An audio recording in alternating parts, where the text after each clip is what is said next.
Open the podcast bay door as hell.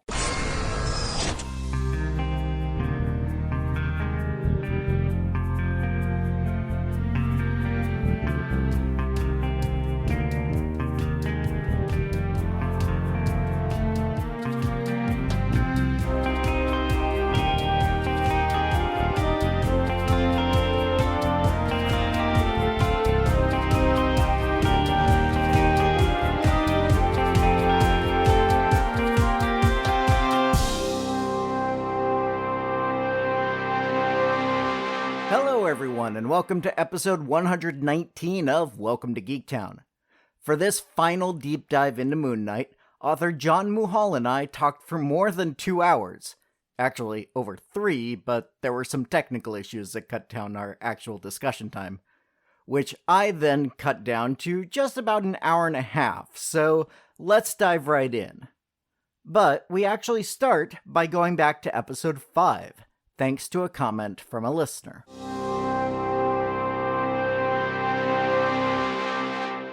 Before we get into episode 6, at the end of every episode, I always ask for everyone's thoughts, and patron Rob Garrison left this on the notes for episode 5, and so I wanted to read this and see if you had any reaction to it or anything you wanted to add to it. Mm-hmm. He said, "First of all, I had forgotten Mark was Jewish. I knew he was, but I definitely forgot it." Yeah. This episode was amazing.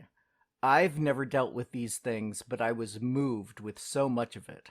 Also, the visuals of the ship on the sand, but it still sounds like the ocean, and also still with the amazing way they are showing different perspectives and his personalities, much less seeing the death of his brother, his mother's decline, and even his suicide attempt. I don't know, I was just moved. But when his father gestured for him to come inside and sit Shiva, I burst into tears.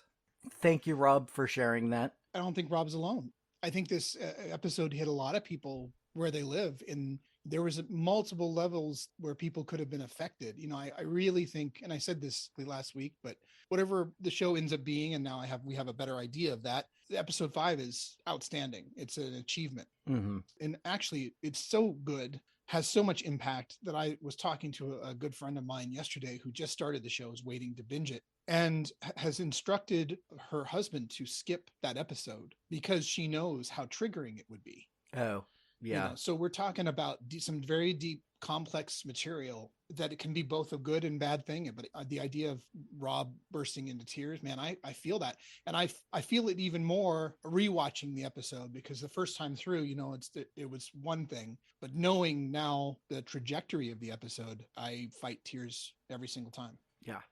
It's pretty rare for me to cry at any sort of media, but it definitely got me all choked up and it affected me. Yeah. It is not rare for me to cry. So it's, maybe I'm not the best person to be weighing in, but but it definitely, yeah, I mean, I can understand it. A lot of us have issues when it comes to family, unresolved trauma in family. And very few of us deal with that trauma the way that someone with DID does. Yeah. But we all have those suppressed feelings and those hurts that linger, that stick with us through our adulthood, and revisiting those and seeing the pain involved in family dynamics is really hard. Yeah. Speaking of DID, I discovered a YouTube channel very, very recently that is someone who is, as they say, in a DID system. They have been diagnosed with dissociative identity disorder. And so I've learned a lot from watching their channel, and they've reacted to the Moon Knight show and overall have been very impressed with how DID has been presented here. It was very interesting. If it sounds like something you would want to check out, look for the Braided Bunch. BRADID Bunch. BRADID Bunch. Yeah. Like Brady Bunch, but DID put in there. Yeah. It's cute. I'd be fascinated to check that out. It sounds like they went to a lot of links to consult and to get it right. And the comments that I've heard so far from people have been positive that they have done well. So I'd be curious to check out more opinions on that front. Yeah, but I think we should now finally get into the episode we're here to talk about. Absolutely. Originally, it was the series finale. They've since started calling it the season finale, although no second season has been officially announced. And the name of the episode is Gods and Monsters. Do you think that there's a lot to that change from series to season, or was it just an unfortunate tweet mishap, or I don't know? Well, I hope that this means we'll be getting a season 2, because I really loved season 1 and would love to see more of Moon Knight, especially given the ending of this season and the mid-credits scene that we'll get to. They certainly seem to be setting it up for a second season or a sequel of some sort. Yeah. But the fact that they didn't officially announce a season 2 like they did with, say, Loki, where at the very end of the first season, there was an immediate announcement saying season 2 is coming. And also the show has been submitted for awards under the limited series category rather than ongoing series categories. So it seems like nothing is specifically in the works at this point, but they are leaving it open so that something can happen. Early on, someone was talking to Kevin Feige about seasons of television, and he said at that point in time, we're approaching this the same way that we approach movies. And if a movie does well, if we feel that there's someplace to go, then we will consider doing a second season of this, just like we would consider doing a second movie. But we're not going to commit to doing, just because we put a television series on doesn't mean you're going to get 7 seasons of it. I really like the idea of them treating the series like little isolated stories rather than saying, even Loki, you could have had that been a closed thing without even talking about a season 2. Yeah. And then come back and give the season 2 like a subtitle, Loki and the Sands of Time or whatever, and you've got these little isolated stories. I loved that when I was reading comics, these little mini series that told these self-contained arcs. And then, you could enjoy them and digest them. And you weren't a part of like this mega crossover event. And you saw that character come back in something else. So, I, for one, would love to see a second series that's not necessarily a second season, Yeah. And, it's funny that you mentioned the miniseries in the comic books, because that's really the way that Marvel does most of their books now, except for their big flagship titles like Spider-Man, Avengers, X-Men. Other than those, any character or team that gets a book these days is usually given like a 12-issue arc, and then that's it, unless it does really well and they decide to do a second arc with that same creative team. But yeah, the stories are much more standalone. I like that. And I really liked it too. And again, I haven't been an avid comic collector for many years, so it's illuminating to me when you say that that's how things are now, because I had no idea. That appeals to me, that makes me almost, and I'm not going to do it because I have to fight the urge to go back down that rabbit. But it almost makes me go like, oh, right, if it's self-contained, I could get behind that, because there's a beginning, there's an end. I'm not like just collecting ad infinitum. It gives me something that's more digestible, like I said, and I even liked when they would take on a flagship title and they would say, this is, this storyline. Like I remember, Peter Parker, Spider-Man had the Sin Eater story. And I remember when I was going through, I remember it's labeled, Sin Eater Part 1, and it's like, great. Tell me this where the story stops and starts. I like that, Yeah, well, that's definitely something that they do these days. They write for the trade is a common phrase, and so they'll do 4 to 6 issue arcs on the flagship titles to make it something that they can put out later as a single volume. Well, that's smart, because that was really what killed it for me on comics. Was it just was too much. Just everything just spiraled on, and at a certain point I just had to go, I can't do it anymore. Yeah, not for everybody. All right, but We still haven't actually started the show at all. Who needs to? Let's just chat. No. But okay, I guess maybe I'm the one that's dragging my feet a little bit because I did not love the series as much as you did, and so I know I'm going to push back a little bit. But I think there Yeah. was a lot to love in it, but I think ultimately it ends up being one of my less favorite Disney Plus efforts. Okay. And I had some issues with this episode that tied back to some things that we discussed earlier. So we'll probably agree more than we disagree. Just Okay, I'm maybe. I'm an easy lay when it comes to enjoyment. So let's get into the episode itself. Sounds good. We start with At the End of the Rainbow playing over the Marvel logo, and then after an episode that took place basically entirely in the afterlife or in another plane, we're back on Earth and we see Harrow's men dragging Mark out of the water and taking the Ushabti from him. And I thought it was interesting that Harrow lays the scarab down on his body. He still treated him with respect, even if they were on opposite sides of the Yeah, it is. I can see what that viewpoint. It also could be a little bit of lazy writing.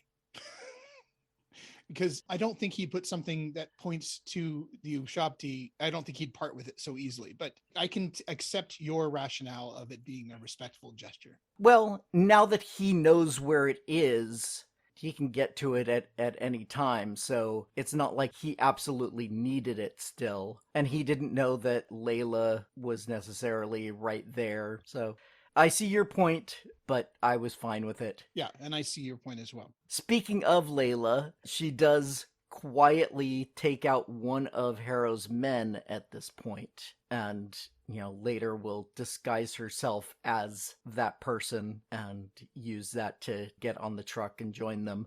But in the meantime, Harrow holds up the Ushabti, everybody kneels.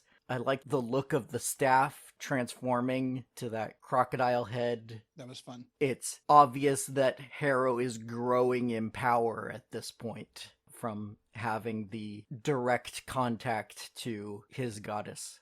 And then they leave, and Layla mourns over Mark, but has that scarab clue. Although she doesn't need it, I don't think. Yeah, it's true. That whole part doesn't seem to necessarily be relevant since she seems to join their convoy. Mm-hmm. They make it seem important that she has this, that she'll be able to track the Ushabti. And then the next time we see her, she's just with them. So I don't know if something maybe got cut out or reshuffled there, but I don't know. It's possible that things were reorganized or cut out to simplify things or whatever. But yeah, she doesn't end up needing it. Although it does tie in to her superhero name, although Yeah. it's never given in the show. Yeah, But we'll get there in a little while. sure. So as we said, Layla gets on the truck, masks up, keeps her social distance as much as she can, being very responsible.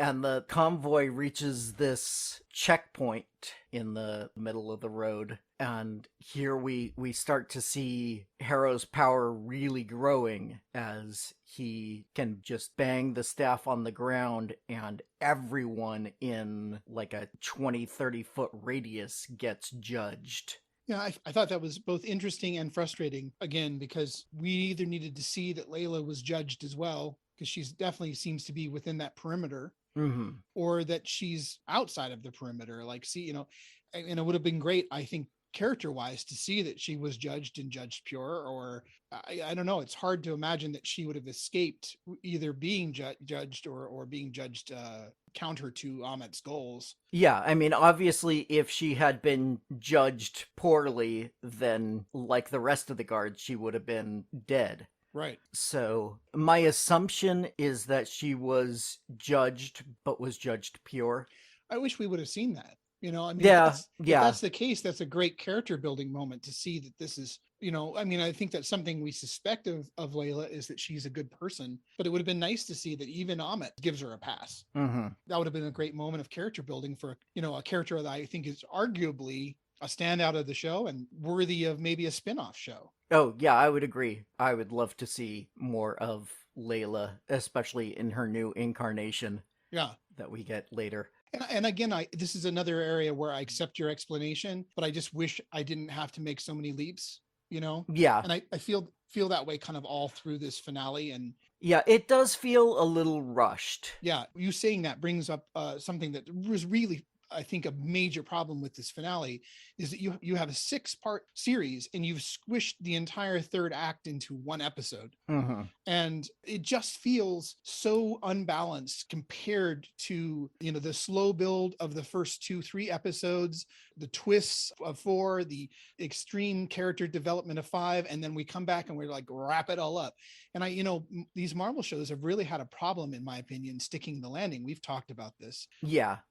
I think that's their biggest problem for most of them is the rush at the end. Yeah. It's like they want to put all their big action into one episode at the very end and never spread that out at all. I don't understand it, because this could have so easily been 2 episodes and given us more character development, more time to see the plan unfold. We're going to get to it, but the whole scene with the Ennead could have been, a sequence. I think that there was a lot of missed opportunities here, as you say, and in most of their shows, it's like they've got this quiet kind of character building episode in the penultimate episode, and then the finale is the typical Marvel smash bang. And I think they suffer for that, and I hope someone is recognizing it and gets a grasp on it, because I feel like it weakens the shows.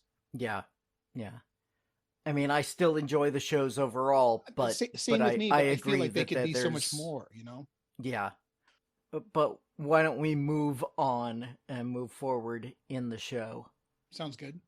So we're in that scene with Harrow having just judged everyone in a radius, basically. We already pointed out that it was a little unclear how this affected Layla, if at all, or if she was outside of it, or what the deal was. And the other thing I was unclear on in this scene was what exactly happened to the one guard who survived the experience. Yeah. Was he now kind of brainwashed and joined them, or was he just so out of it that he wasn't going to do anything at that point? Or I wondered about that too, because just because Amit judges you as being a decent person doesn't mean you're joining the cult of Amit. right, unless there's some other effect that happens when that judging process occurs and brainwashes you and puts you in the cult. Yeah, if there is that kind of other side effect, they certainly have not made that clear in the show. Right, yeah. But then again, this specific version of it is the first time it's been seen. That's the Right. first time that it hasn't required a physical holding and the tattoo of the scales and all that sort of stuff. So, I mean, he tried to judge Stephen in, what was it, episode 2, mhm. and if Stephen had been judged worthy, he wouldn't have suddenly dropped in line and followed him. I mean, at least I don't think so. So it feels I a don't little think- muddy, but Yeah. But again, it could be just that he was still suffering the after effects of it and so wasn't able to react to what was happening and was just kind of out of it that whole time. yeah. I could just see in the distance at one point one of the other cult members kind of walking him away, but where he went from there, I have no idea. Yeah. In the meantime, Layla is sneaking up and pulls out a knife and looks like she's headed to kill Harrow. But we get Tawerit coming in and saying, no, please don't. Speaking to her through the dead or Yes, dying. I think dead. Yeah. And it seems like she can only take them for a little bit Yeah. and then they die again, and so she can only animate them for a few seconds at a time. The one actor did such a good job syncing to her voice and mannerisms. Yeah. Well, we get a couple of different people who do that throughout the episode. There's a couple of the dead bodies there, and then there's another avatar later, and then even Layla gets in on the action even later. And everyone, I think, did a really good job of embodying Tawaret's personality and mannerisms and such. Yeah, So I agree. it's a lot of fun. There's not a huge amount of humor in this episode, but the moments that are there, I think, worked really well. Yeah, I agree. So Taweret says, you can't do this alone. He's too powerful. So you need to break Khonshu's Ushabti so that Mark can come back to life. And so now Layla has a plan, and Taweret has a plan as well. She offers to make Layla her new avatar, but Layla's like, I don't want any part of this. Going alone. Yeah, she does not want to accept anyone's help. She's like, I've got this, I can do this. I don't want to be involved in your whole god shenanigans. Leave me out of it. Let me just save Mark. Right. And from there, we cut to the pyramid, and Harrow's staff continues to do new jobs as it now opens up a door. And here's where we get my biggest issue with this episode. And it's an issue that we actually discussed in, I believe it was episode 3 or 4. We see that the avatars are all in the pyramid, the same ones that presided over Khonshu's accusations of Harrow. Yeah. And in that episode, we both agreed that the avatars were being either obtuse or were hiding something and were secretly working with Harrow and with Ahmet. Right. And that if they were being obtuse, that it was kind of poor writing. It's poor writing. It turns out. Yeah, and because and they doubled down on it in this episode. Yeah. In my opinion, because they go, what's happening? What's going on? And What? it's like, maybe it's Someone's trying to release Ahmet. Ahmet. Why would anyone do that? Who could it be? Harrow, who was just accused of that last night or 2 days ago or whatever it was. It's just, this whole sequence is, I find, really frustrating because, one, these are avatars of gods, and I understand that they've gotten very hands off and kind of lazy, but they're still gods, and it would be nice to see some sort of skirmish here. They kind of brush it away with another piece of dialogue where he walks in the door and says, "You're judges, not warriors." And it's like, but they're gods, aren't they? I mean, they're all going to have some sort of power. Well, they're avatars of gods. I mean, if they're Tawaret's avatar can be the scarab and have these wings and do all these things that have nothing to do with Taweret, right, who's a nurturing god, then certainly Osiris has his avatar has some sort of power. I just think it's well, we do see some power. I assume that's Osiris's avatar is gathering some sort of ball of light. And so it looks like a fight is going to break out. But it doesn't. And a fight does. Yeah. Well, no, it does. But it all happens off screen. Well, and it's over in 30 seconds. Yeah. Yeah. And we talk about it being rushed. We're in the third act and we've got to tie some of these things up. And this is that whole, we're going to rush to close the door on this series. This should have had its moment. We should have had more of their realization of what's happening. Oh my God, we should have trusted Khonshu in this case. Yeah. I would have liked to have gotten some dialogue to that effect of, it's something to say, oh, we screwed up. It's sloppy to me, and it's unfortunate because it's like they just proved an episode ago what kind of caliber they could produce in terms of quality of storytelling, but the show as a whole, it's so sloppy to me, and I hate that. There's so many reports now that every Marvel movie seems to get a massive amounts of reshooting these days. And it's like Feige has kind of followed the Pixar principle where you make the movie and then you watch the movie and then you critique the movie and then you remake the movie. And that's where I feel like these shows are hitting their budget ceiling. I feel like the caliber of the effects and everything is decent. It's good to keep it feeling like the MCU, but I don't think you can get it done and go, oh, this isn't working and this isn't working and we need to go back to the desert here and we need to reshoot this there. I feel like they've blown their budget the first time around and there's no budget for reshooting. And I feel like it really shows, especially when they're trying to stitch everything up together in 40 some minutes or whatever it was. It's rough for me. It's just really rough. Yeah.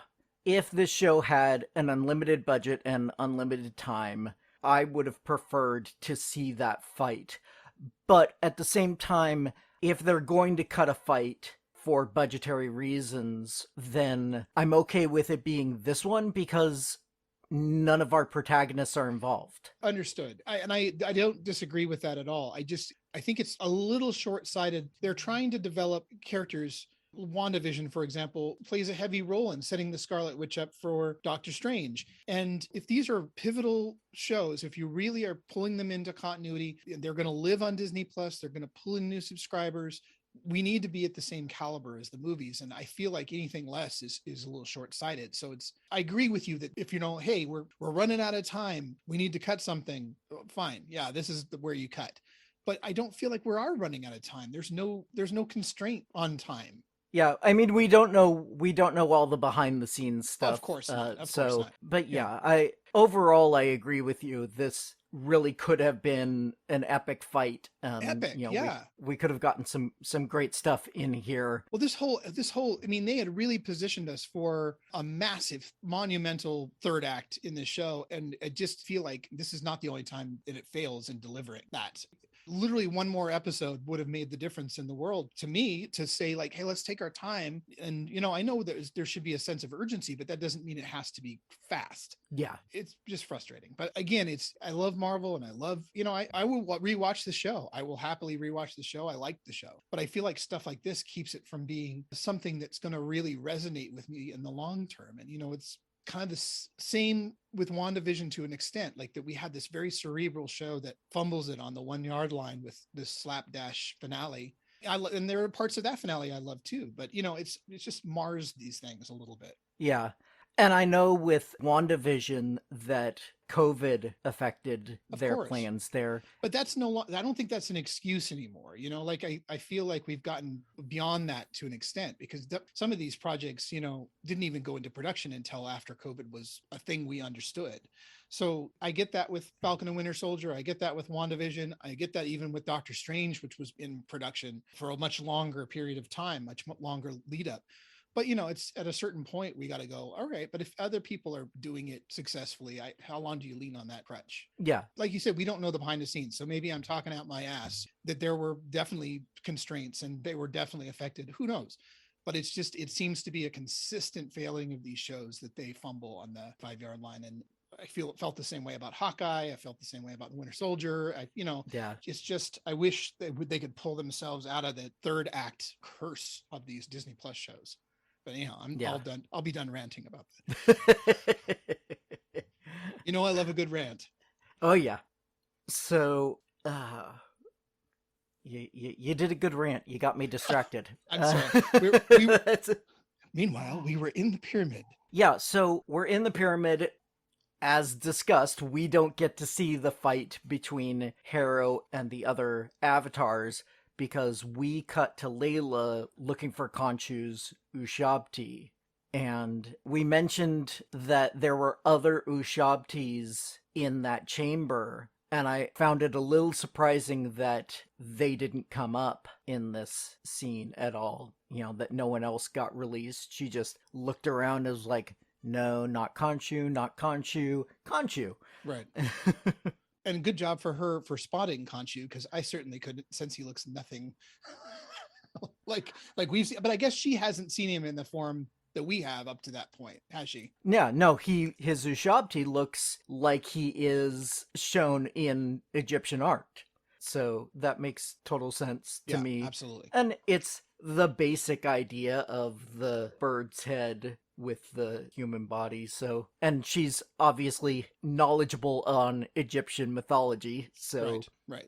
That makes sense. So she recognizes him and frees him, and it's a little bit of a contradiction with something that comes up later, but he tries to recruit Layla as his avatar. Right. And again, she's seen what being an avatar is like. especially being Khonshu's avatar. And so she says, I don't care how bad this is going to get. I'm not going to be your avatar. Yeah. Which, considering the stakes, is a little surprising, but is definitely true to Layla's character. Right. I mean, to your earlier point, it really demonstrates her individualism and her moral compass and what she will and will accept. And it sounds like, subjugation, is not something that's on the table for her, which is, good for her. Yeah. But even if Layla won't accept being Khonshu's next avatar, she at least does free him so that he can block the way for Ammit and her cult to leave the pyramid. And so we start to set up that conflict, but before it continues, we finally get back to Mark in the Field of Reeds. And Mark and Taweret are there in the Field of Reeds, and she tells him he can be at peace, no more fear, no more conflict. But Mark refuses to be without Steven. Mm-hmm. I loved the growth of the relationship between the two over these 6 episodes. I think if this had happened in episode 1 or 2, Mark would have been like, well, that's fine. Right, yeah. I appreciate Steven for what he did, but I'm at peace, so I'm good. But they've spent so much time now interacting with one another and getting to know each other better and working together. Yeah, depending on each other. Yeah. So Mark says, no, that doesn't work for me. And I love the effect of him turning around and the fields just fading away and, retreating into the sand and it immediately becoming the Duat again. I thought that was really well done. I agree. I thought the field and the transition was very well done. Again, I get a little granular on, I feel like this section is a little sloppy again, because the whole point was, let's go back, and you can only go back if we get to the gates of Osiris, and if the scale is balanced by the time we get there. And then that seems to be like, oh, hey, you balance. So why don't you just move on to peace? And what was like, the whole plan of like, we got to get back because the world is ending. It feels a little kludgy. Yeah, I can see that. And likewise with, him going back into the sand. The sand turns Steven to stone or sand or whatever it is that frozen almost immediately. And yet he's able to go and find him. It just all feels kind of inconsistent to me. I think we've established, through Tawaret's presence that this isn't in his mind. This is something that's legitimately happening to him. And again, it just feels a little sloppy to me, but I do think there were some beautiful visuals in this section. Mm-hmm. And not just beautiful visuals, but we get that speech that Mark gives to Steven, I thought was really moving. Yeah, it's a good moment. And I understand why they allow it to be messy to get to those moments. But for a viewer like me, it still kind of pulls me out of it a little bit. I wish I could just enjoy the moments and not worry about what a mess some of this is, Mm-hmm. And like you said before, you're prone to accepting it and not worrying about it. And I kind of tend to fixate. So I apologize for my negativity. I would just, like I said, I wish that I could just watch the show and not have to constantly make the leap of logic and go, oh, well, maybe it's because of this, or maybe it's because of that. I just feel constantly like pulled out of scenes by going like, wait, didn't we do this? And wasn't this like that? And so it becomes just frustrating for me, but I will try to keep my negativity to a minimum. We have a long way to go, which is part of the challenge of this episode, is they've stuffed so much in. So I'll try to keep myself from diverting.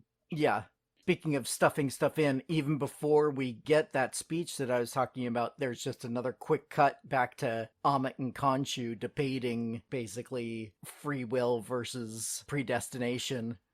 After Mark's speech and Steven does come back, their heart lights up and basically washes them in some sort of energy that allows them to come back from their frozen state. And that's when the gates open up. And I mentioned earlier that there's not a whole lot of humorous stuff in the episode, but the little back and forth of, I did a whole little speech there. It wasn't that little. And also when Taret shows up and him going hippo. That made me laugh out loud. Yeah, yeah.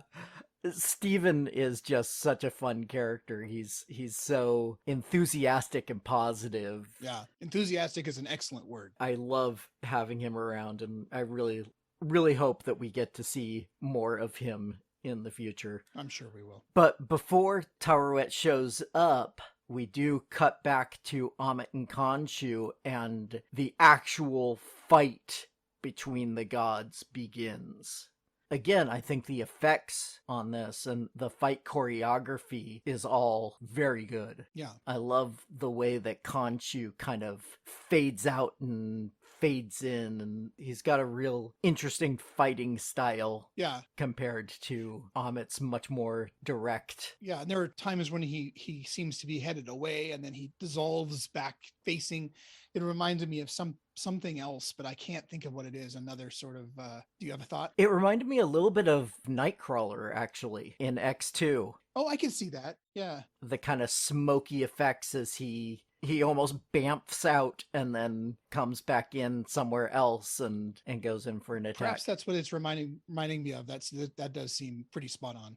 Yeah, so that whole fight starts. Then we get the scene that we mentioned earlier with the hippo, which I loved. Yeah, and Tarouet using the boat to part the wave and give them time to run to the gate was fun.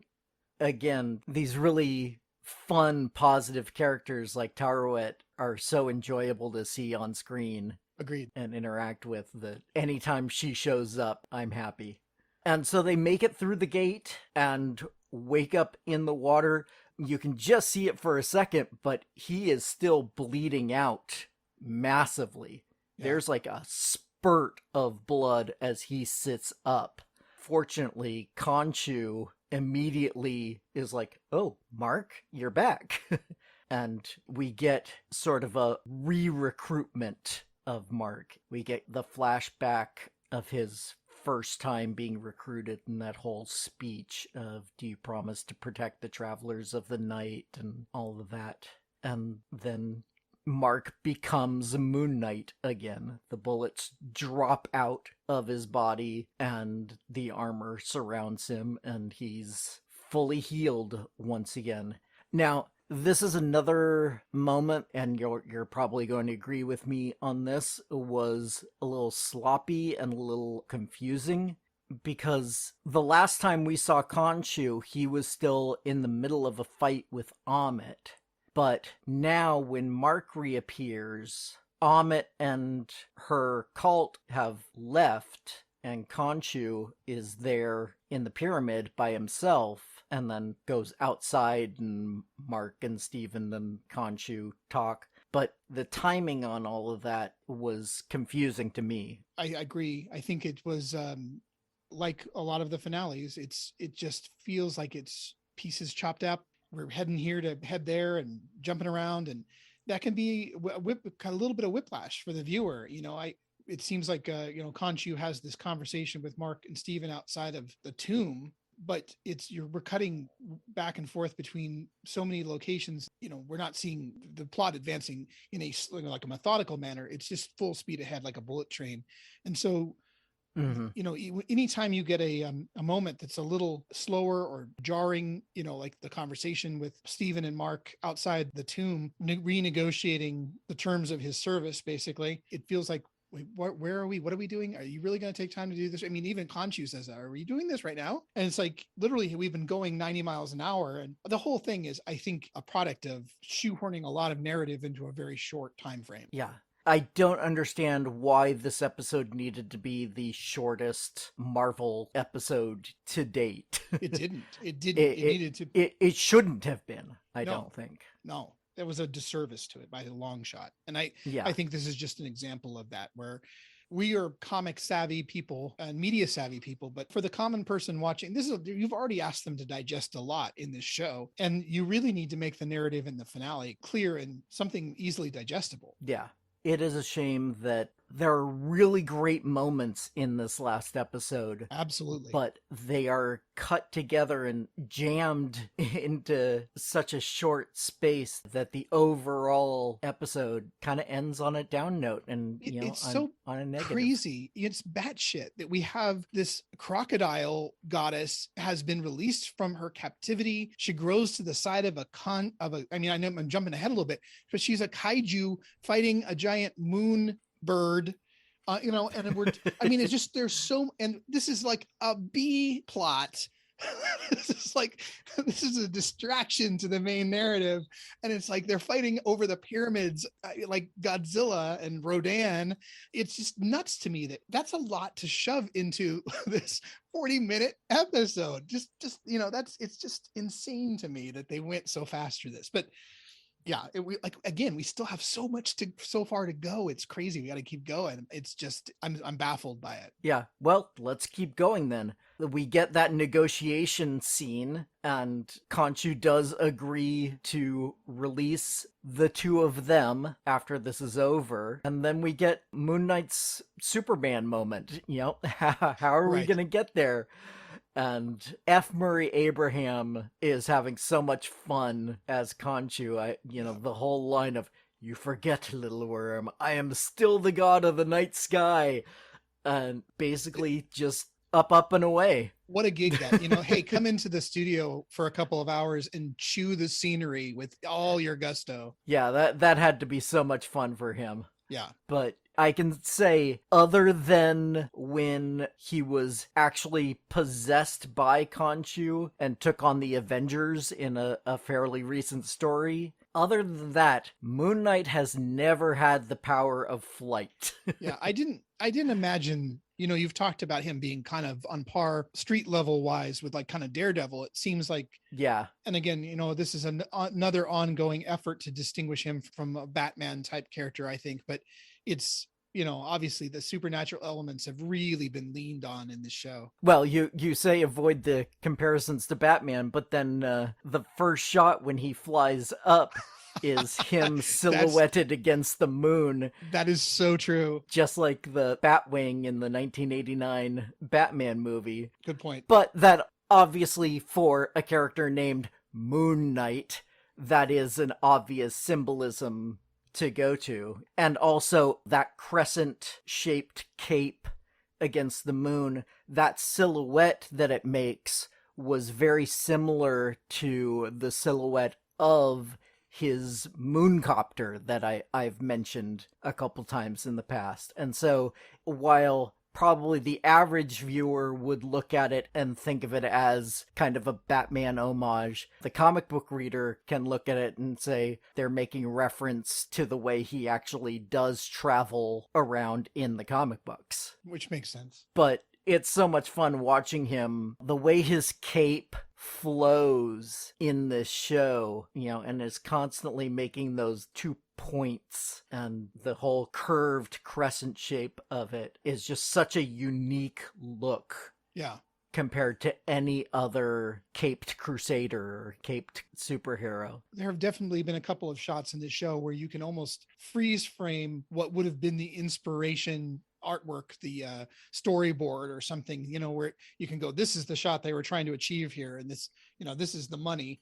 And then everything else is kind of like leading up to that. Cause there have been a couple where it's like, oh, that's straight. Looks like a comic book panel, Oh, definitely. I know I specifically called out in an earlier episode the fight where Moon Knight first jumps down and the cape opens up.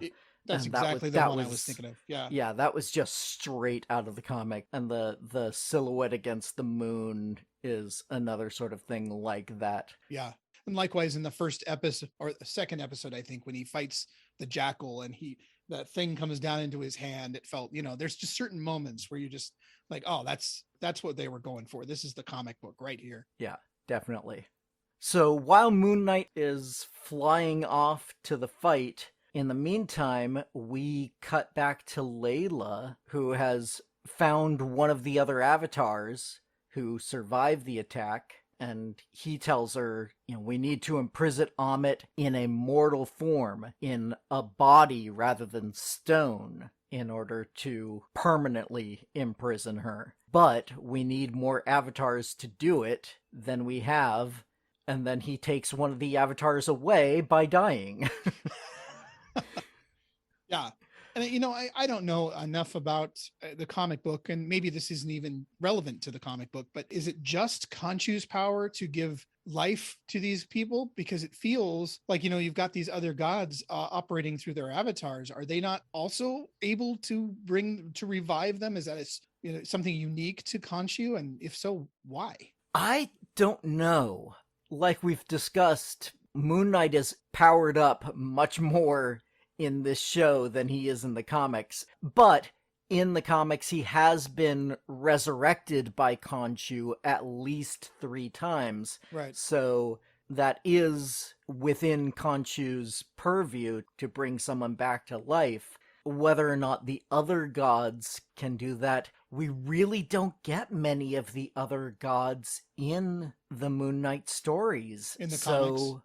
Yeah, in the comics. It feels like, they make him sound kind of like the black sheep of the family. We're constantly tired of you and your histrionics, and and he seems like this kind of lesser god, but yet these other gods, this pantheon of this Ennead of other gods that are kind of lording over this domain in terms of Egyptian lore, they seem to have much weaker powers than he does.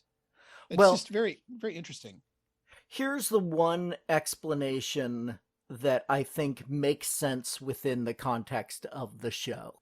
And it's a leap you have to make yourself. They don't outright state it. But considering the evidence in front of us, I think it is a reasonable, logical leap, which is that the other gods have said, we're not getting involved. We're hanging out in the overvoid, and our avatars are here to watch.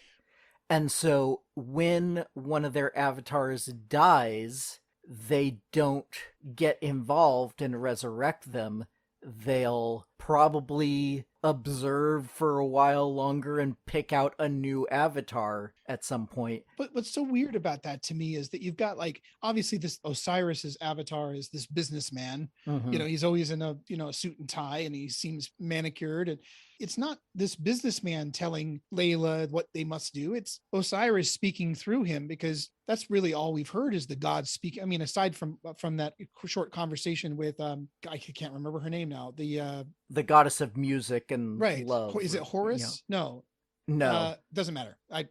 Yeah. Aside from seeing the interaction with her avatar before she's taken over, it feels like most of the time we're seeing the gods speak through these people. And if that's the god saying, oh, you're going to need more avatars, it's like, hey, maybe help us out a little bit, because you're the one that's like, you're the one that's telling us what we need. Like, and like you said, it's just, don't tell me that and then disappear. Like, that doesn't make any sense. Bring that dude back to life. Like it I don't know. I wish we had a little bit more, and again, if this was a 2-parter, we maybe would have gotten some of that information, some of that clarification, or even a longer 1-parter. Yeah. Sure. If this could have been 59 minutes and still be a single episode. Yeah, I agree with you. I truly feel like it needed more than 59 minutes. I feel like this needed to be 2 parts, but I agree. Yeah. Even if they had expanded it a little bit, we could have gotten some more detail on some of these things. Yeah. But like I said, I think that there is at least a reasonable explanation for why the Avatar dies and isn't immediately resurrected like Mark is. But that's what happens. So yes. Yeah. Regardless of how I feel, we take the story as it's given to us. Since we are low on avatars, so to speak, Layla calls out to Taweret and starts the conversation of becoming her avatar so that they have the power necessary. But apparently Taweret is not a subtle goddess, because she screams out in joy when she's like, Layla, we're gonna have so much fun. And Harrow's men are like, oh, she's over there, go get her. Yeah, not exactly subtle. So Harrow uses the power of his staff to start collapsing the pyramid, or at least this chamber that they're in, which puts Layla in more immediate danger. And so she starts switching back and forth between herself and Taweret possessing her to have this Which is very funny. conversation. Yeah, Yeah. yeah.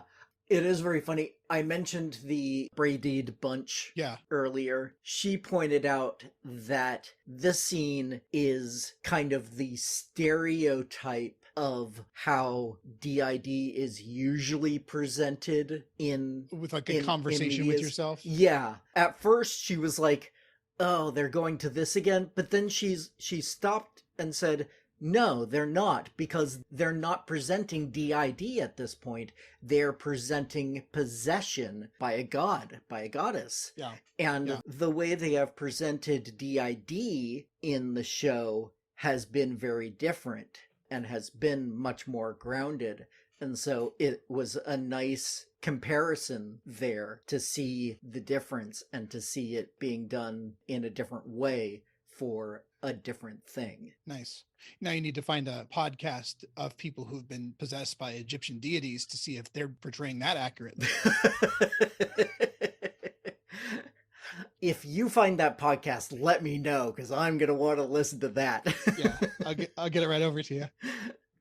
But before we get to see Layla in her new avatar form, we get back to Moon Knight flying over the skies of Egypt, and Harrow is now at the top of the pyramid and activating his followers in Cairo, letting them know it's judgment time. And it makes me wonder, because once he announces that it's time, the other cultists immediately start grabbing people and judging him the same way Harrow did in that first episode. So was this a power that he now granted to them, or was this something that they had always been able to do? Like, is that something that is part of the tattoo, is getting this ability, but they weren't using it before? Or how did that work exactly? I gathered that it was a part of this new expanded power set that now he was Probably. able to. Yeah, it seemed new to me. Yeah. And by the way, this would have been, in my opinion, a great end to an episode. You know, if we divided this up, you spend the entire time getting to the pyramid, right?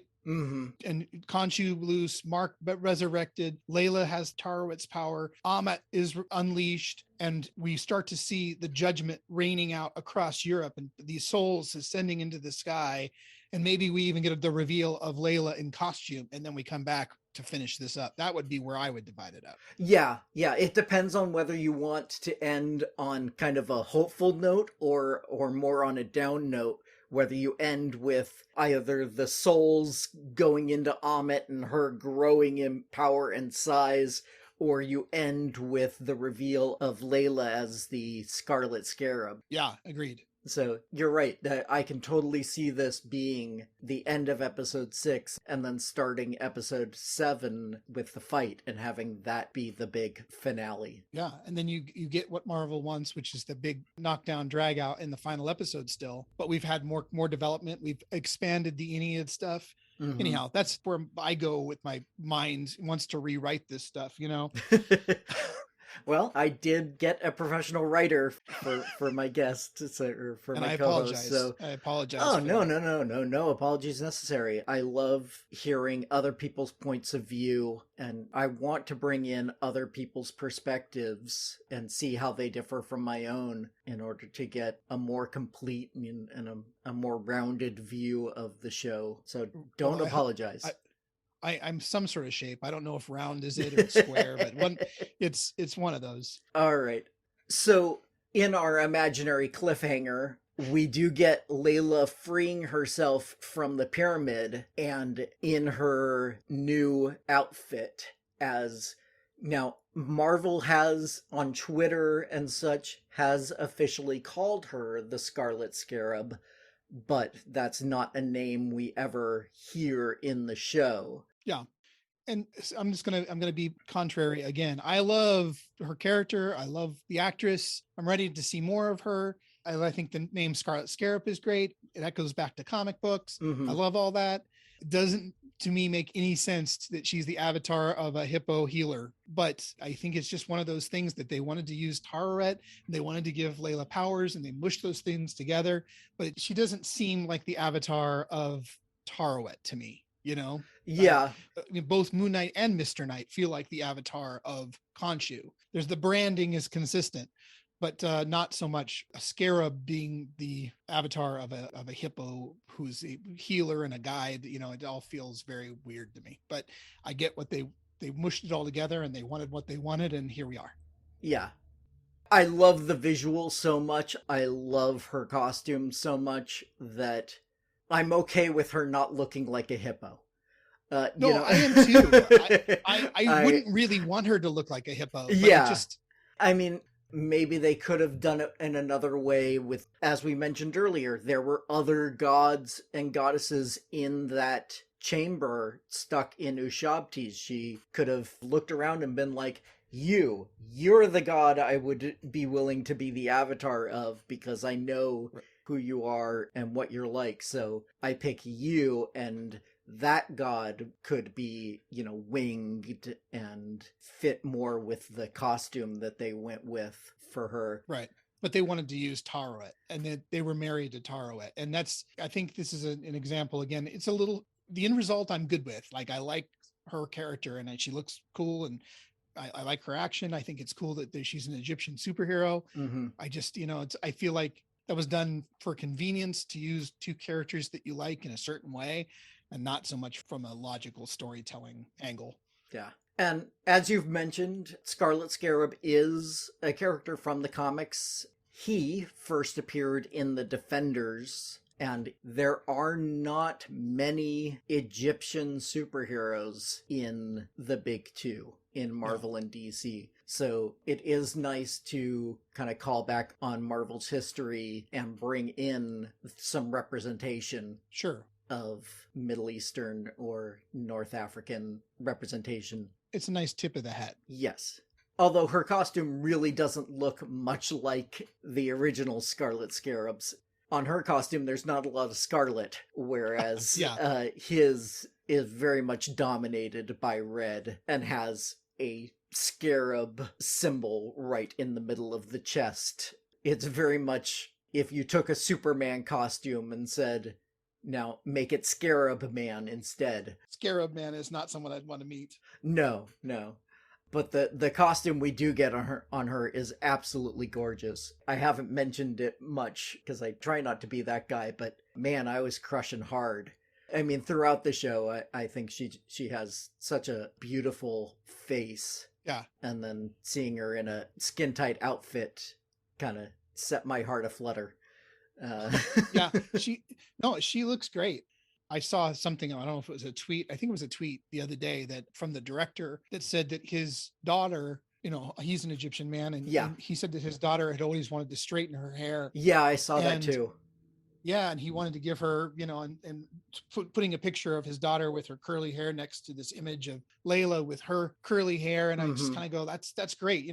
Representation matters, and now this young girl doesn't need to feel like she has to straighten her hair to be a superhero. This is cutting ahead a little bit, but there's that little girl in the fight later who asks Layla, "Are you an Egyptian superhero?" And she says, "I am." And I wonder if there was a little nepotism going on. I wonder if that was his daughter. Oh, I have no idea. That would be interesting. I haven't seen it mentioned as a behind the scenes thing, but especially since it's such a small part, it wouldn't surprise me at all if that was the case. I'm just Googling real quick to see if... Oh, okay. It doesn't look like it is. Okay. It actually seems like maybe his daughter is older now. Oh, well, that makes sense. I know this episode is going to be long, so I thought I'd just Google it real quick and get a definitive answer one way or the other. Move on. All right. So not her, but obviously a reference to that sort of experience that he had with his daughter. And you barely see them in this first shot, but she has those kopeshes, those curved swords, and she gets to use them to great effect later. And just the whole package there is great. Yeah. But moving on, because this is not the Layla show yet. Yes. Yet. We get Mark arriving at the pyramid, and again, Mohammed Diab, the director, has some great visual style where Moon Knight and Harrow are running towards each other.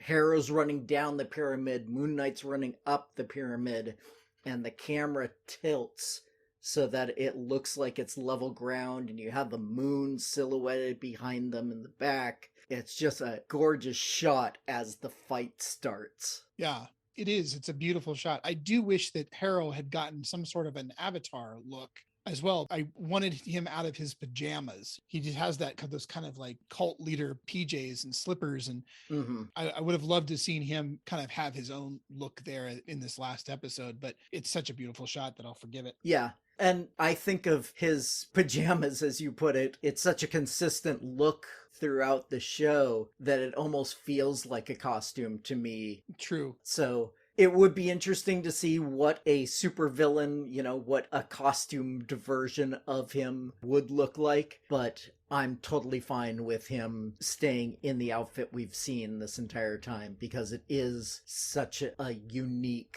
look that it immediately differentiates him from the crowd. Plus, there really wasn't time to introduce yet another look here for him in our imagined 2-part finale. I think there's more time for that. Yeah, that makes sense. So now we've got 2 fights going on at the same time. We've got Harrow and Moon Knight fighting, and then we've got the kaiju fight, as you so eloquently called it, of Ammit and Khonshu. And it seems like the fight is kind of reflected. It seems like when Ammit is in control of the fight, so is Harrow, or vice versa. It's hard to tell if one side is influencing the other or how exactly that works, but there does seem, at least to me, I thought they were connected in some sort of visceral way. I'm not sure about that. It's definitely striking to have them kind of mirrored. I don't know if there's a direct correlation or just more of an aesthetic one, but it certainly could have something to do with power levels waxing and waning with the gods, and then kind of that being reflected in their avatars. Yeah, I mean there's always been the power of faith and gods getting their power from their believers, and so it makes sense, but it's not specifically called out as that being the cause in this case. While striking, what I don't understand is and again, maybe I'm missing something here, but it seems like Ammit is growing in size as she's devouring more souls. And I don't really understand Khonshu's, escalation in size. It feels a little arbitrary.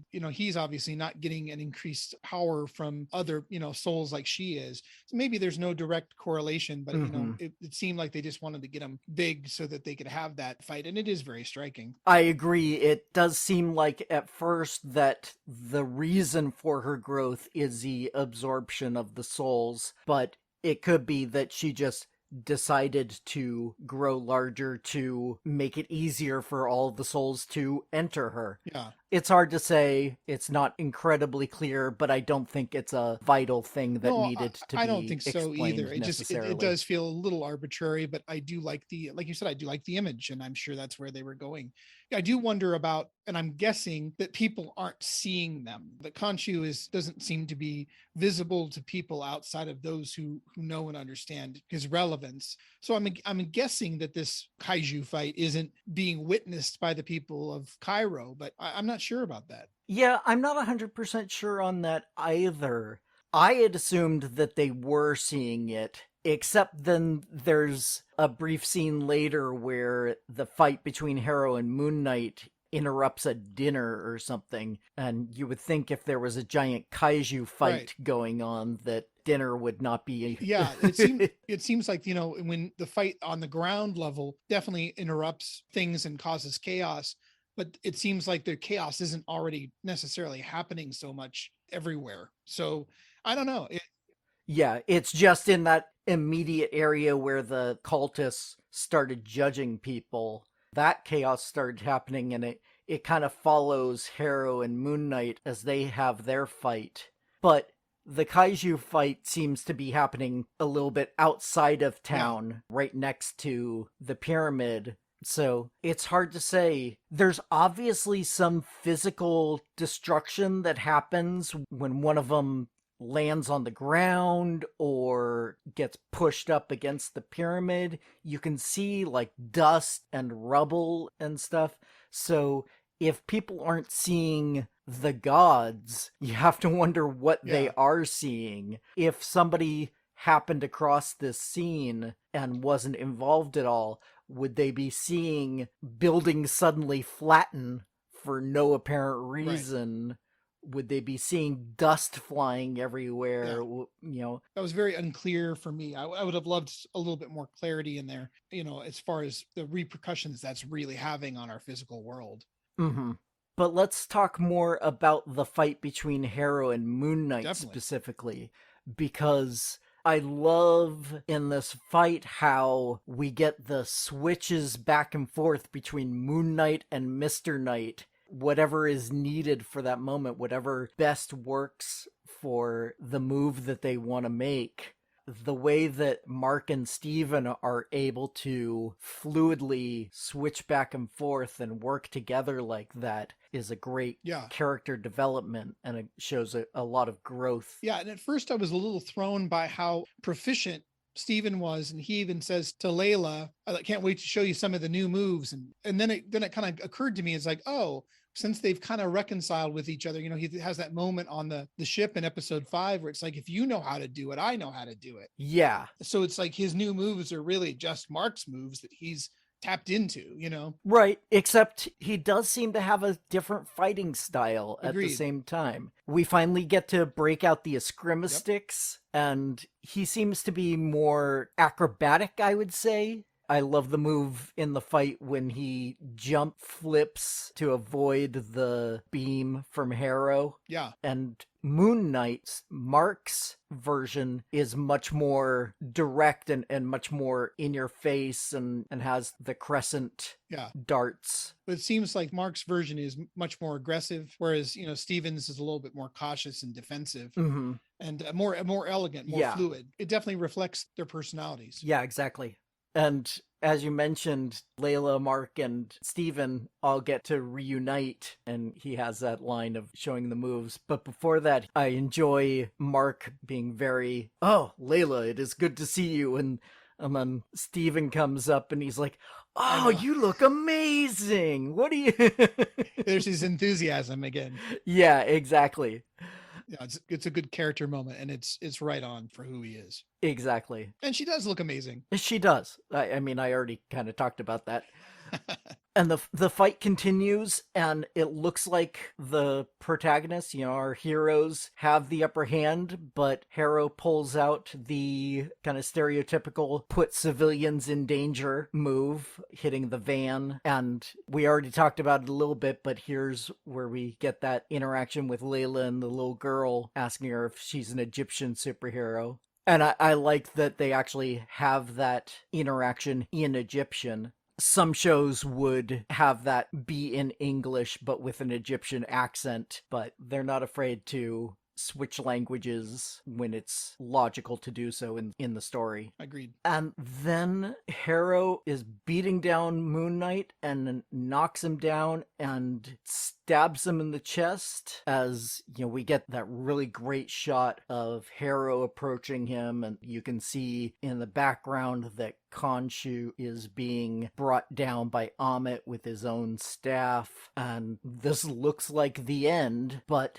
then Mark has another blackout and wakes up with Harrow's unconscious in one hand, has the staff in his other hand. All of Harrow's men are lying on the ground, probably dead, maybe unconscious. And obviously, this is another time that Jake makes an appearance, but we don't get to see it. Yeah. This didn't work for me at all. Was it too much like Deus Machina kind of thing? Yes, exactly that. It feels, again, we're building up to this big explosive climax to the story, and the primary fight with your antagonist happens off screen. what? That feels cheap to me in a way that I just, we either needed to see Jake for the first time here manifest, or they needed to figure out a different way to do this. But to me, it did not land. It felt cheap. It felt rushed. Yeah, I can see that. I definitely would not have wanted to see Jake in this moment. I think the reveal in the mid credits works so much better. So, given the options that you presented, I would have preferred that they do this another way. We talk about how fluidly Mark and Steven are working together. This really needed to be a moment where the cooperation of these two personalities helps to bring about the victory. I mean, yes, they work together fluidly at the beginning of the fight, but we need to see that victory over Harrow is not won by Mark's brawn or Steven's brains, but a combination of those two working in tandem. And, I just feel when that happened, I would just kind of went, oh, that's dumb. I don't like that at all. I mean, it was a big sour taste in my mouth. Okay. That was, I think, my biggest gripe with the whole episode is, I mean, I've had many, as is clear, but that was definitely the one I went, ugh, bad. Yeah. I don't know if it necessarily rubbed me wrong but it was a little frustrating for me to not see how he was beaten. I mean, I just thought of this. I'm going to suggest an alternate vision here, right? Go for it. Let's figure out some actual way that we see the two personalities work together on screen to bring Harrow down. Mm-hmm. And as they have Harrow at their mercy, Khonshu says, kill him. And they say, no, you do it. And then they black out and they wake up with him dead. Then it's like, okay, you've introduced the fact that there's somebody else at play here again.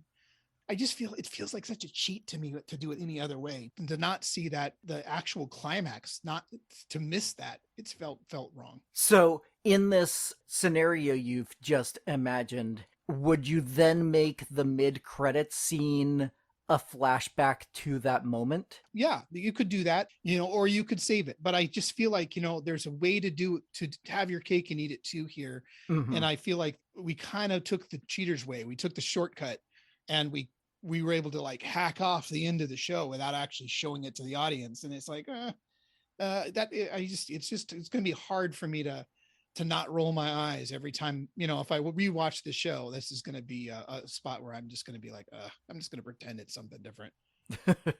And then truthfully, I don't know. And I guess I just thought of that right now, and I would have to think more on it. I would have to turn it around in my head. I do like the mid-credit scene as is. So maybe that's not the answer, but obviously the point is that Khonshu has someone who's going to do his will for him. So whether it's something that we see after the credits or in the story proper, I think it's, either one works for me.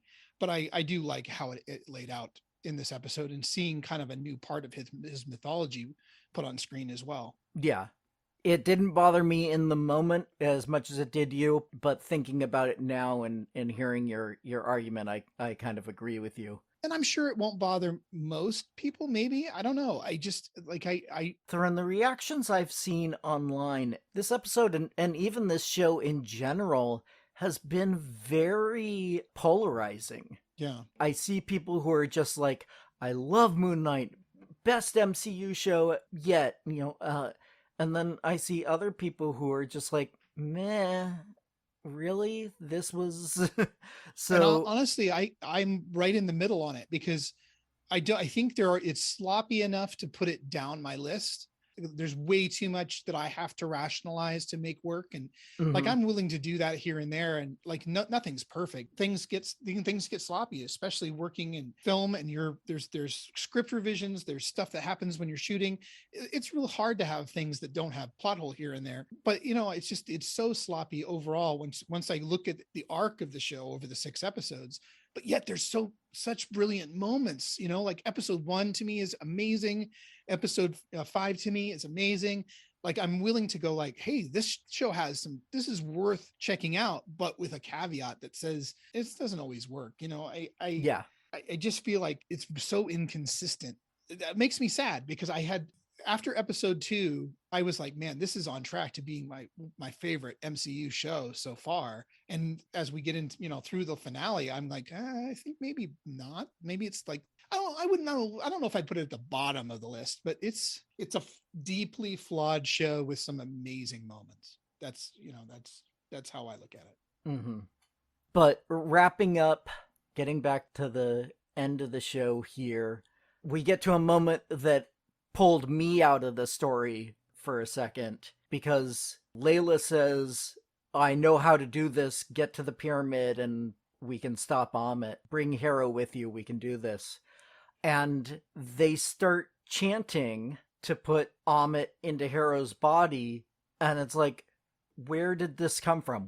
How did you know to do this? Earlier, you're asking the Avatar what can be done. It would have been nice to at least just a line saying, Tarouet told me how to do this, or, right. They're a ritual, and we both have access to that knowledge because we're avatars. Or clearly show that Layla and Mark have been taken over by Khonshu and Tarouet in that moment. Show their eyes go blue, that the gods are speaking through them and doing this, because like you said, there's no precedence for them having any knowledge of Egyptian spells. It comes out. I agree with you. It comes out of nowhere. And this is either you got the throwaway line would be sufficient, or if this was a 2-parter, which it needed to be, I maintain, you set it up in part 1 of the finale and you pay it off in part 2. This is what we have to do. Throw out the plan, give us our stakes, let us know what we need, what needs to happen for victory to occur. And again, it's just because you've got so much stuff packed into this short episode that of course something like that's going to seem like it came out of nowhere, because it did. Exactly.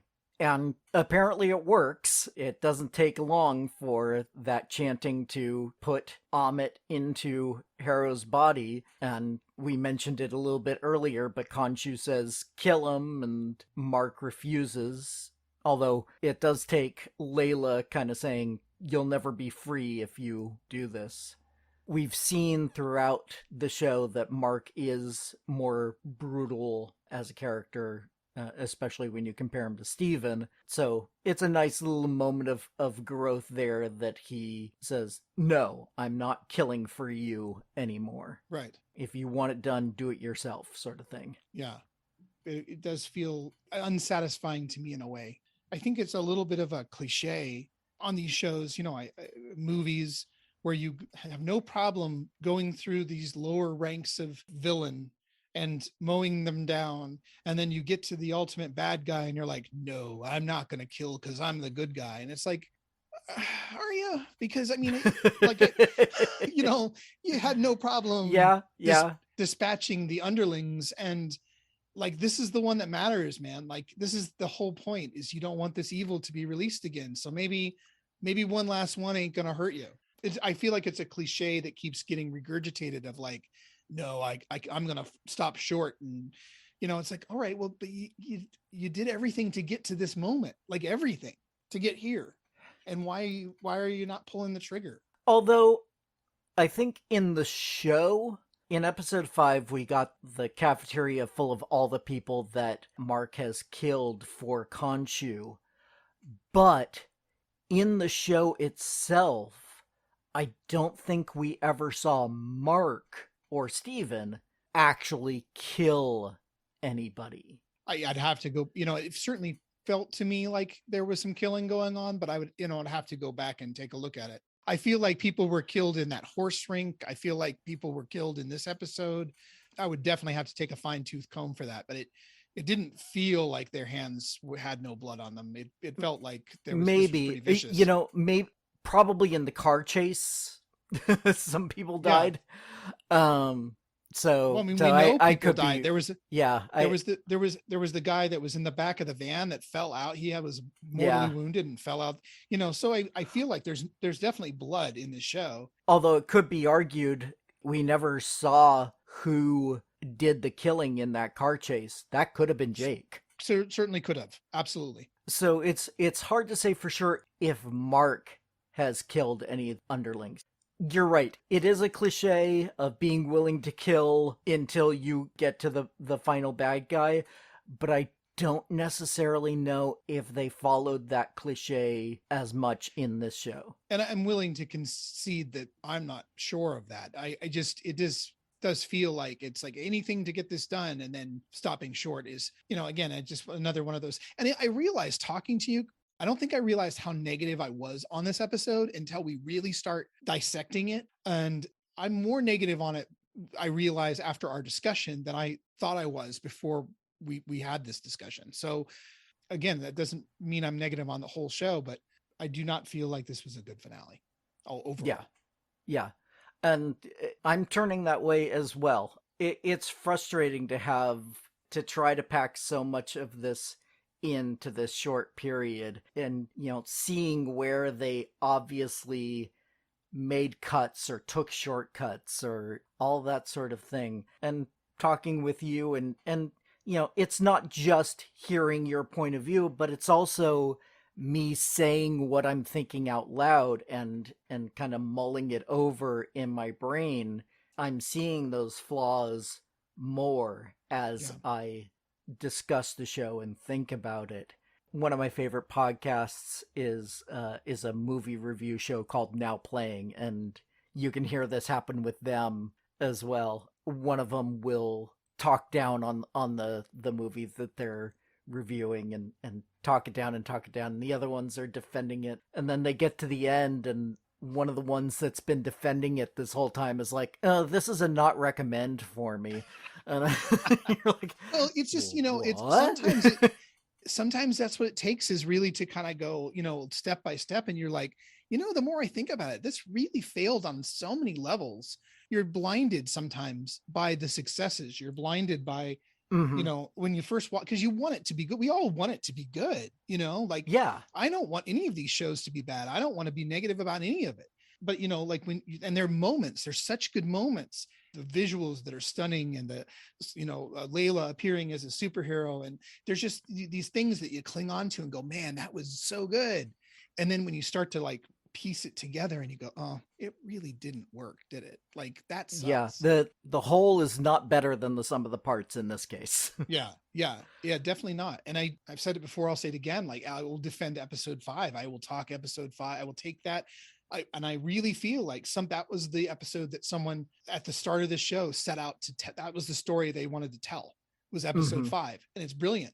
But I feel like the wrappings around it are so messy that it's hard to take it seriously. Yeah. But speaking of episode 5, after Mark refuses to kill Harrow, we get a little bit of a callback to that episode, because it fades to white and we're back in the therapy session. Yeah. Which is interesting, because up until this point, the only time we've seen that is when they were in the afterlife. Right. But now we're seeing that therapy session is their construct, is how they deal with their internal conflicts. Their organizing mechanism. Organizing principle. There you go. Yeah, it's their organizing principle. And again, Steven and Mark are working together so well at this point that they can just switch back and forth mid-conversation with this Dr. Harrow. And the real world now starts to literally bleed through. Yeah. As they see that Dr. Harrow has blood coming from his shoes, because as we saw in the very first opening scene, the real Harrow puts that glass in his shoes. And so that's when Mark and Steven kind of say, well, we know which one is real and which one is fake. And so they fully accept the reality of the world that they live in and wake back up in Steven's flat. Yeah. Now with 2 fish. Now, yes, which I thought was a nice way to represent that while Mark and Steven are still separate, they haven't undergone what is referred to as fusion in the DID community. They're still separate identities, but they live together and they are accepting of one another. And I thought having the two fish in the tank was a nice visual representation of that fact. Why is he still chained to the bed, though? Well, I think the mid-credits scene answers that. You think that there must be some sort of awareness, even if it's subconscious on their part, that there is still a danger. Mm-hmm. Okay. Well, I mean, they've largely ignored that through the whole show. Anytime, even when they wake up stabbing someone, they go, "That wasn't me. That wasn't me. That was you." No, it wasn't me. And then they move on to the next thing, kind of like letting it disappear. This dissipates. Yeah. Yeah. And in the last scene, the one, we talked about, we kind of both had the one I hate. Yeah. Uh-huh. When they come back, instead of accusing each other, they say, "That wasn't you. No, it wasn't you either." Yeah. So at that point, they acknowledge that there is a third, but they're not actively doing anything about it. They are not trying to reach out to that third in any way or anything like that. And like you said, they are kind of burying it as much as possible and not thinking about it. But at the same time, I do think that they're aware of it enough to chain themselves down and hope that will, if not stop, then at least slow down this third identity. Yeah, perhaps. The ending of the show is very nebulous. I would love to get, we almost always have the Marvels assembled after a show is over.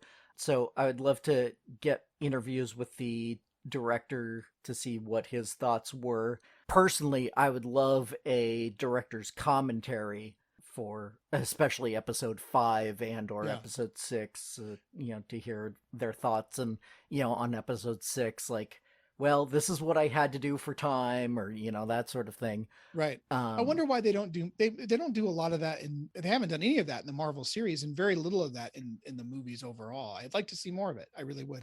I would too. I don't think the demand is there. It's a shame, because that was one of my favorite things about DVDs and Blu-rays were all the special features and the commentaries and that sort of thing. Same. But however you look at that final scene, it is the final scene, and we get the credits. Except, yes, we get our only mid-credit scene for this show, seeing Harrow in the mental hospital. And I want to note right now, it takes a little bit of time, but we do get to see from a sign later that this is Sienkiewicz Psychiatric Hospital. Yeah. Which is a nice call out to the artist, Bill Sienkiewicz, who did a lot of the artwork for Moon Knight's early issues. The first volume of his ongoing series and his early solo appearances in the Marvel Premiere magazine. And a legendary artist in his own right. Even if you take Moon Knight out of the picture, his run on New Mutants is considered to be a classic. And he's got such a unique style. It's an acquired taste, but once you acquire it, you really appreciate it. I like his artwork as well. I agree. It's distinctive, and it's the kind of artwork that I appreciate very much. Yeah. So it was nice to get that little shout out to him, but I like seeing how Harrow is now hallucinating and sees the cup of coffee as a cup of sand. So obviously having Amit stuck inside of him has had a negative effect on him. Right. Then we get this man, we don't see his face at first. We just know he's speaking Spanish, and he wheels Harrow away. And then we see that all the people between where Harrow was and the door have been killed. And the strange man puts Harrow into the back of a limo where Khonshu is sitting. In a suit. Yes. And Harrow gets more lucid now once he starts interacting with Khonshu. And I love his kind of sarcastic flapping the mouth with his hands, Right. As he's like, give your big speech, go ahead, whatever, you can't do anything to me. But Khonshu himself doesn't need to do anything because he still has Jake Lockley. Yep. And Jake, we don't get to see much of him. Obviously, it is the third personality that we have been talking about this entire time. So it's Oscar Isaac, but we don't get to see a lot of him. But I did notice that he's wearing the flat cap that is straight out of the comics. That is definitely something that you see Jake wearing a lot and is a quick identifier to recognize which persona he is in at that moment. Obviously, the other thing is that he's the driver, and Jake in the comic is a cab driver. So even in this very quick scene, we get some nice callbacks to the comic, some nice references to who Jake is. Yeah, for sure. I couldn't help, but notice that what a nice car he's driving. I wonder. Yeah, did you see the license plate on it? I did, yeah. SPKTR. Yeah. So obviously a reference to Mark Spector there. If we go on with this story, I wonder if it will reveal that, maybe Jake is the personality that has the money, as opposed to, you mentioned in the comic books that it's Steven that is the millionaire. Yeah, that's true. So maybe, it's such a nice, we're certainly not in the back of a cab. Well, at the same time, there are limos that are hireable just like a cab. Oh, sure. But I mean, so he could be a high-end driver instead of a. But even Khonshu's putting on the Ritz, man, with his suit. Yeah. His fancy white suit. So they certainly have shown that they're willing to throw out or repurpose comic continuity. So, I wonder how they'll go on that front.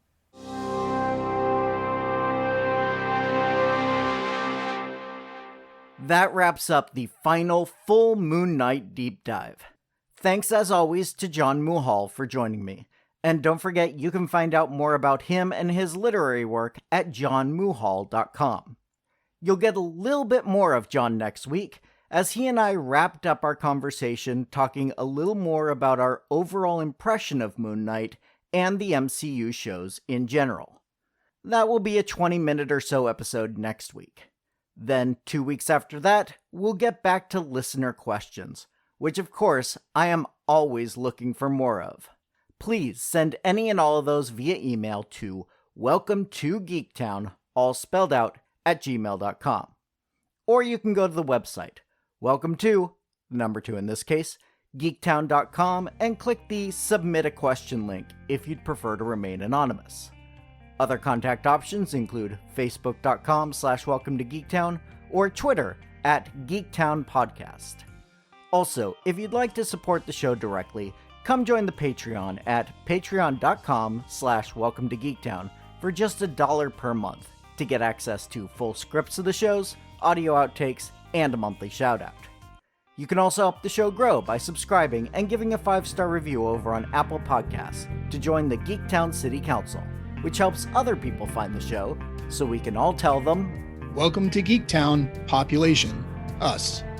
Welcome to Geektown is written, narrated, edited, and produced by me, Kurt Onstead. Theme music is by Aaron Levitz, logo art by Archie Santana.